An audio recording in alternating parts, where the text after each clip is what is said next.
안녕하세요. 하이드입니다. 이번 시간에는 인간관계의 헤어짐에 대해서 알아볼게요.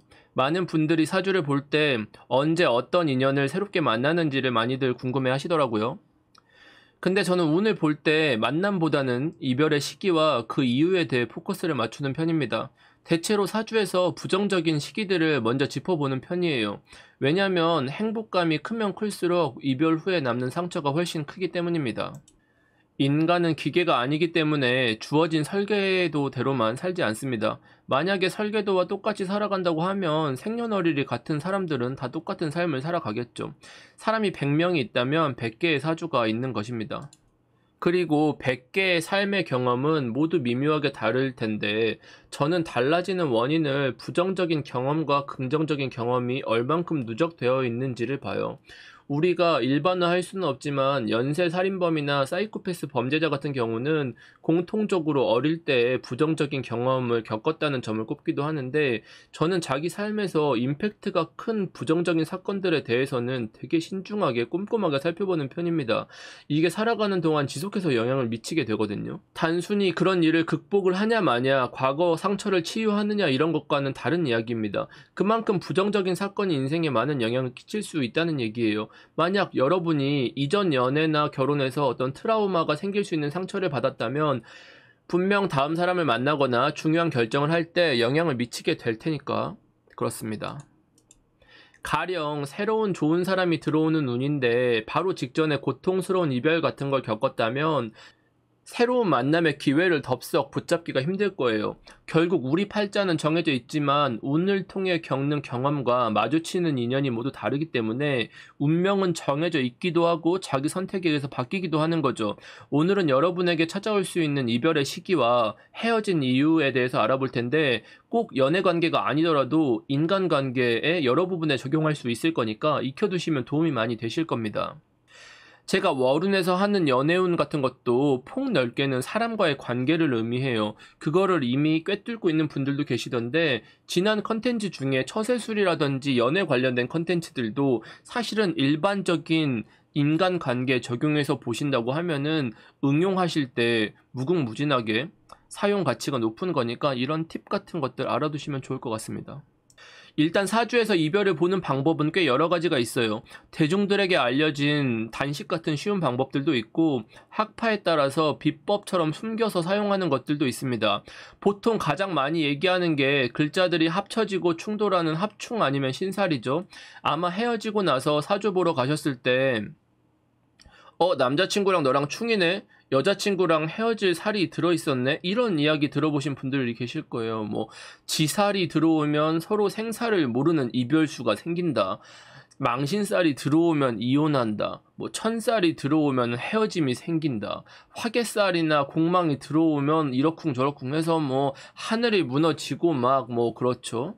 신살이나 공망 같은 것은 굳이 따지자고 하면 코카인 같은 겁니다. 일반적으로 쓸 필요도 없고 세상에 필요한 존재가 아니죠. 단점도 너무 많고. 이런 단식들로 사주를 접하면 세상을 극단적으로, 단편적으로, 이분법적으로 딱 나눠서 일어났다 아니다 같은 관점으로 보게 됩니다. 오늘은 정통 명리학의 핵심이자 정수만 담아서 나름 적중률 높은 술법들을 쉽게 사용하는 법으로 알려드릴 거예요. 사주 잘 모르시는 초보분들도 이대로 따라 하시면 어느 정도 친구들 사이에서는 도사놀이가 가능하실 겁니다.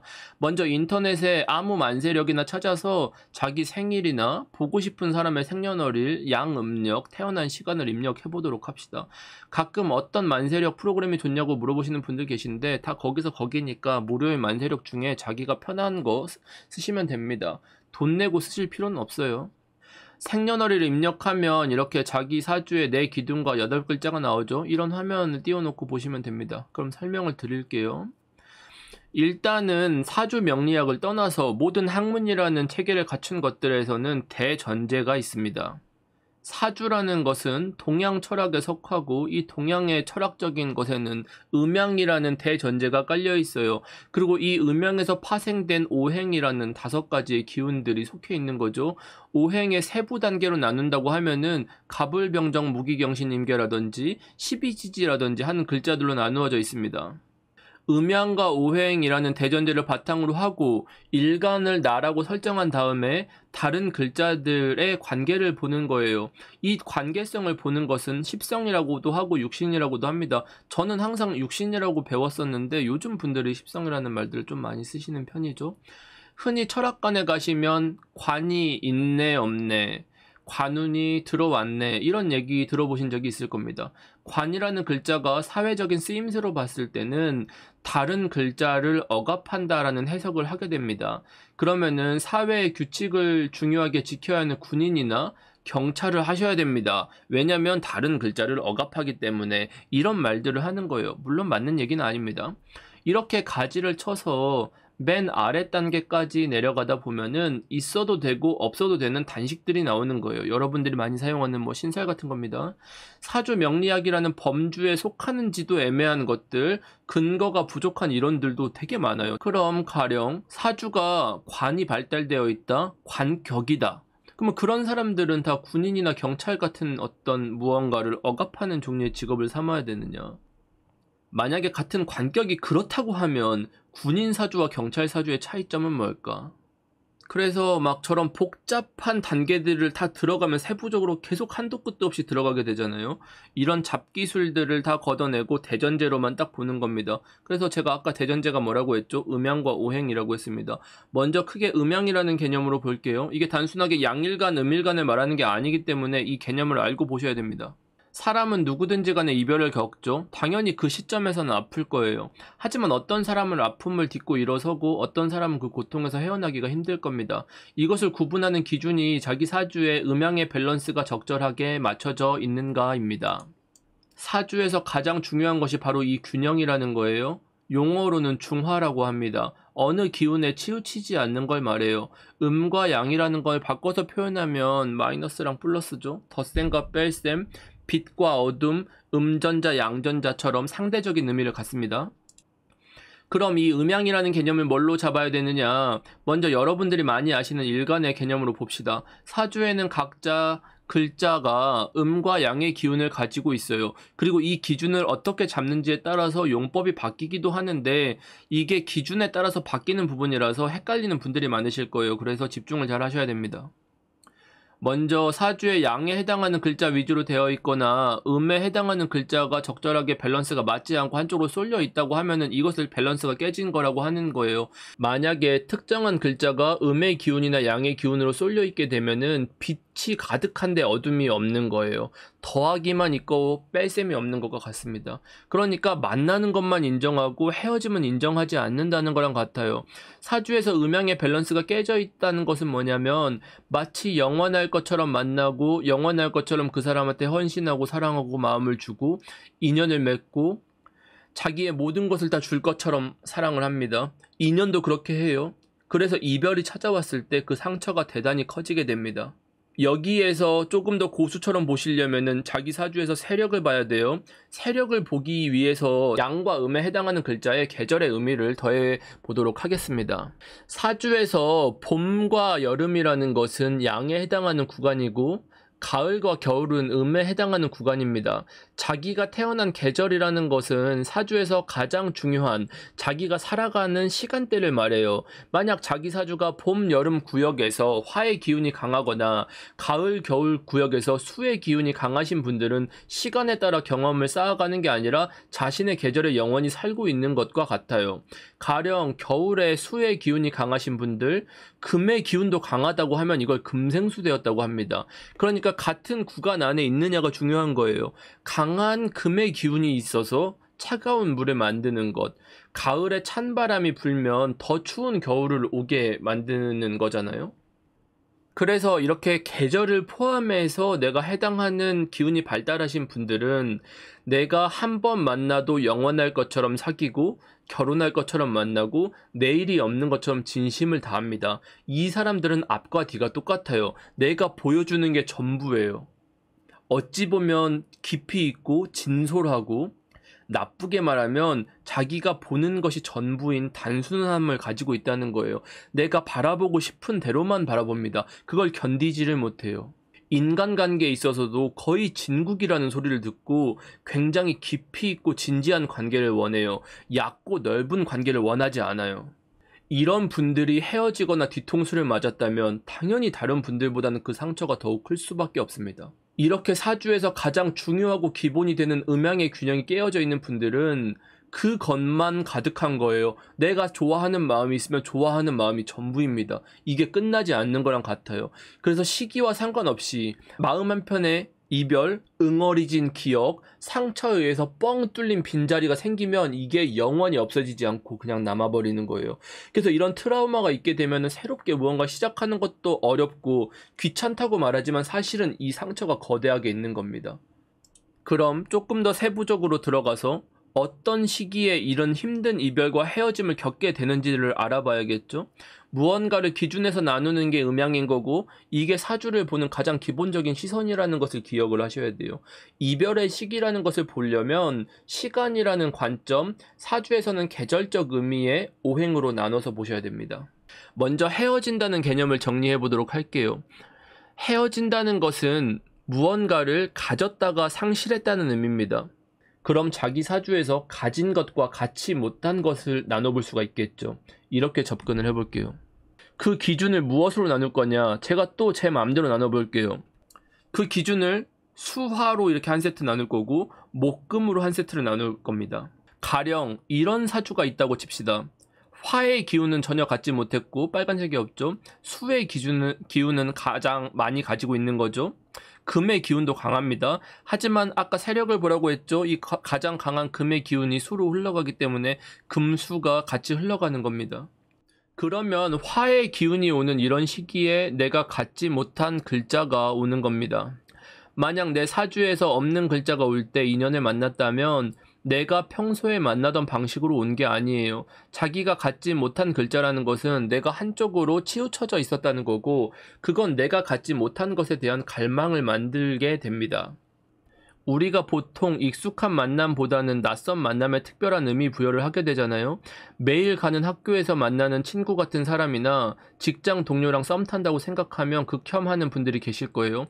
반면에 익숙하지 않은 여행지나 늘 보던 사람이 아닌 사람이 뭔가 나와 잘 맞는다면 운명이나 인연처럼 느끼는 경우가 종종 있잖아요. 그래서 없는 글자가 온다는 것은 그런 강렬한 임팩트를 남기게 됩니다. 문제는 그 글자가 지나가고 나면 그 인연도 같이 데려간다는 점이죠. 그래서 없거나 약한 글자가 명확하게 있는 사주에서 그런 기운이 오는 운에 인연을 만났다면 그건 이 시간이 지나면 이별이 예견되어 있다고 생각을 하셔야 돼요. 특히나 수화나 목금처럼 음양으로 한 세트인 글자 중에 하나가 없고 다른 하나가 강한 경우 또는 다른 하나가 세력을 잃어서 강한 경우는 이게 훨씬 도드라지게 됩니다. 가령 화의 기운이 없는 글자가 수의 기운이 약하게 갖춰져 있는데 세력은 금수로 이루어져 있어요. 그러면 화의 기운이 지나가고 나면 이별의 위험이 있다 정도로 보는 거죠. 근데 만약에 수의 기운이 매우 강해지는 구조를 갖췄거나 그런 운을 만났다고 하면은 그 위험 수위가 몇 배 강해지겠죠. 가령 이런 사주가 있다고 칩시다. 수의 기운이 이미 강하게 세력을 형성하고 있고 지지가 전부 다 수로 이루어져 있잖아요. 그리고 약한 화의 기운을 가지고 있습니다. 그러면은 화 기운이 강해졌을 때 만났다가 수 기운이 강렬해지면 그 운의 수명이 다 하게 되겠죠. 없거나 약한 글자라는 것은 평소에 문제되는 게 아니라 실제로 운에서 이 글자를 맞이할 때 문제가 커지게 됩니다. 항상 팔자에서 위기라는 것은 내가 하던 것이 아니라 하지 않는 것에서 일어나요.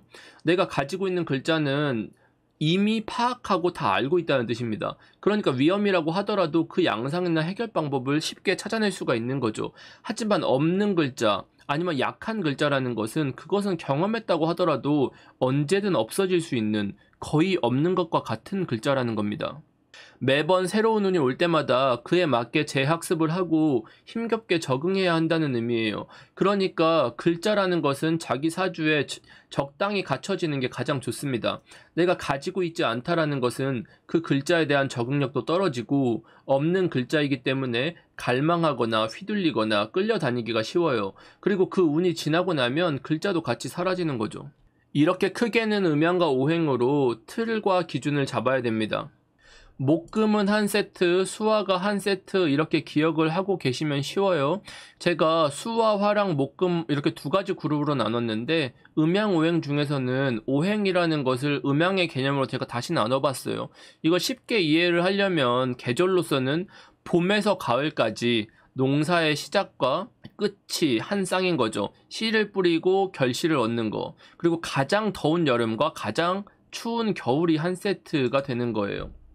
이게 복잡하게 응용을 하려면 심화 과정으로 들어가야 하는데 그건 약간 난이도가 있으니까 구체적인 상황을 설정해서 컨텐츠를 만들 때 설명을 드리는 것으로 하고, 가장 중요한 이 위험에서 벗어나려면 어떻게 해야 되는가까지 알려드려야 제가 욕을 안 먹겠죠? 이 위험을 벗어나기 위해서 필요한 것이 뭐냐? 토의 기운입니다. 아까 제가 4개의 기운을 설명할 때 토라는 것은 없었죠. 그 중에서도 무토와 기토, 미토가 조절 능력이 뛰어납니다. 사주의 아래에 있는 지지에 있는 토라는 것은 이 해당하는 기운에 속해 있기 때문에 제한적으로만 사용할 수가 있어요. 자기 사주에서 토의 기운이 충분히 있다, 이러한 글자들이 있다면 자기가 단점도 있고 이별의 아픔도 있고 트라우마가 있다고 하더라도 그것을 극복하고 더 나은 사람을 만날 수 있지만, 만약에 토의 기운이 부족하거나 토의 글자가 없다면 이러한 상처가 흉터처럼 남아서 계속 자극을 하게 됩니다.